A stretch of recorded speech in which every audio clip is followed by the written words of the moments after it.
이탈리아 공화국 역사상 처음으로 불과 31살의 장관을 역임한 여성이 있습니다.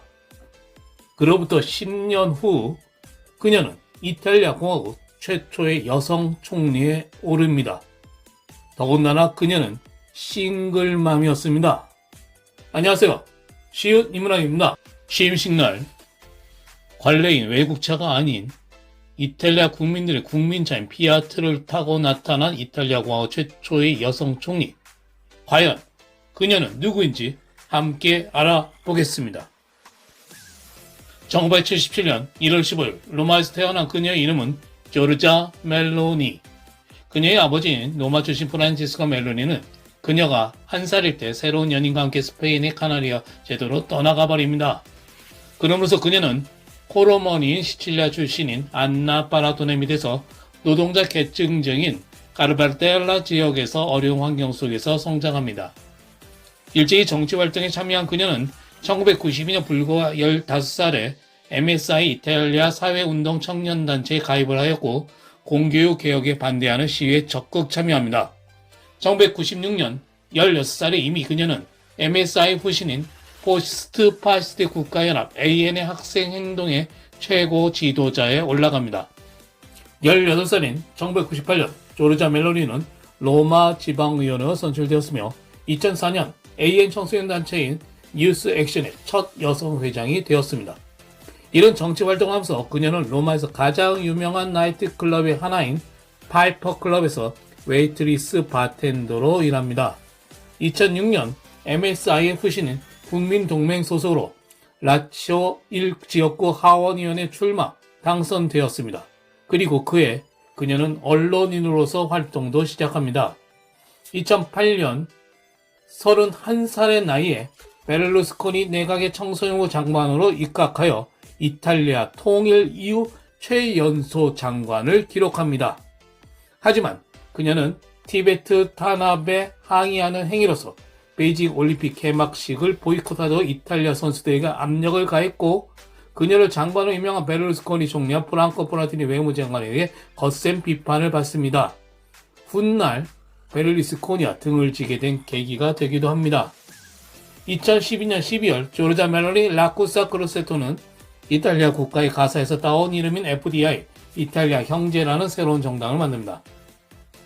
2016년 1월 30일 그녀는 반 LGBT 시위인 패밀리데이에 참가해서 LGBT 가족의 아이들이 입양되는 것을 반대한다고 밝히면서 그녀의 인기는 서서히 올라가기 시작합니다.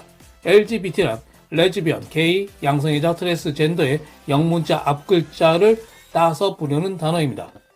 2019년 10월 19일 그녀는 동성육아에 반대하는 이탈리아 프라이드 집회에 참가합니다. 그곳에서 그녀는 미성년자 이탈리아 신분증에서 아버지와 어머니라는 표현을 부모 1, 부모 2로 바꾸자는 당시 정권의 제안을 강하게 비판하면서 다음과 같이 강한 연설을 남깁니다. Sono una donna, 저는 여성입니다.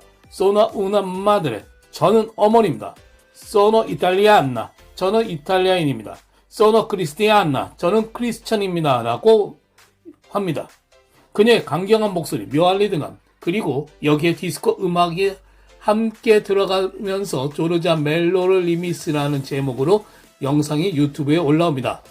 이 영상은 빠른 시일 내에 1200만 회를 넘기며 인터넷 밈으로까지 번집니다. 당초 성소수자에 대한 보수적인 그녀의 정치 성향을 비꼬기 위한 목적으로 만들어서 올린 영상이었지만 오히려 이 영상이 그녀를 대중적 인기 스타로 만들어주는데 도움이 되어버립니다.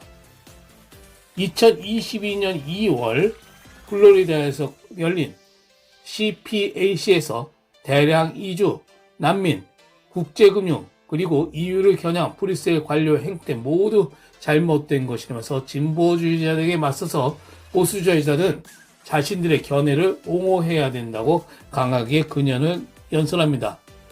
이에 앞서서 그녀는 스페인 극우정당인 VO의 X당에 초빙받아서 친가족주의, 각 국가별로 국경을 지키는 것에는 찬성하지만 LGBT 로비 행위, 성적 정체성, 이슬람 폭력, 각 국가 간의 국경이 무너지는 것에는 반대한다고 명확히 밝힘으로써 논란의 중심에 서게 됩니다. 2022년 7월 20일 세르조 마타렐라 대통령이 마리오 드라기 총리의 사임안을 제거하면서 9월에 총선을 치르게 됩니다. 이때 중도 우파 연합은 가장 많은 표를 얻은 정당의 지도자와 총리를 맡은 것으로 합의합니다.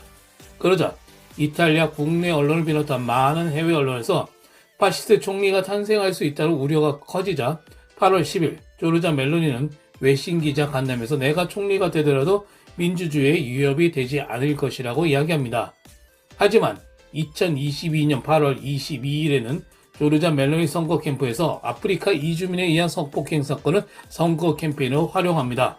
이는 거센 비판을 받았고 결국 모든 소셜미디어에서 삭제 조치를 받습니다. 2022년 9월 25일 열린 이탈리아 총선에서 중도 우파 연합은 상하 양원 모두 과반수를 확보합니다. 이에 따라 중도 우파 제1당 FDI 이탈리아 형제의 리더인 조르자 멜로니가 신임 이탈리아 총리로 확정됩니다. 2022년 10월 21일 세르조 마타렐라 대통령이 조르자 멜로니를 공식적으로 이탈리아 총리로 지명하고 정부 구성 권한을 위임함으로써 조르자 멜로니는 이탈리아 공화국 역사상 최초의 여성 총리가 됩니다. 또한 그녀는 베니토 무솔리니 이후 100년 만에 처음 맡는 우파 총리이기도 했습니다. 그럼 이러한 조르자 멜로니는 총리 취임 이후 어떤 행보를 벌였으며 벌이고 있을까요? 그녀는 현실 정치에 발맞춰서 극우 성향보다는 중도 우파에 가깝게 대내외 정책들을 펼쳐나간다는 평가입니다. 하지만 그녀의 기본적인 생각, 친서방, 친EU, 반러시아, 반중국, 반난민, 반-LGBT 행보는 변함이 없습니다. 그러다 보니 이탈리아 공화국 역사상 손꼽히는 이탈리아 국민들로부터 사랑받는 총리임에도 불구하고 여러 세력들과 그동안 이탈리아를 좌지우지하였던 세력들로부터 거센 비난과 공격 그리고 음해를 당하고 있는 총리이기도 합니다. 이탈리아 공화국 정치 역사를 자신의 이름으로 다시 써나가는 싱글맘 조르자 멜로니. 과연 그녀의 행보는 어디까지 이어질까요? 지금까지 쉬운 인문화이었습니다.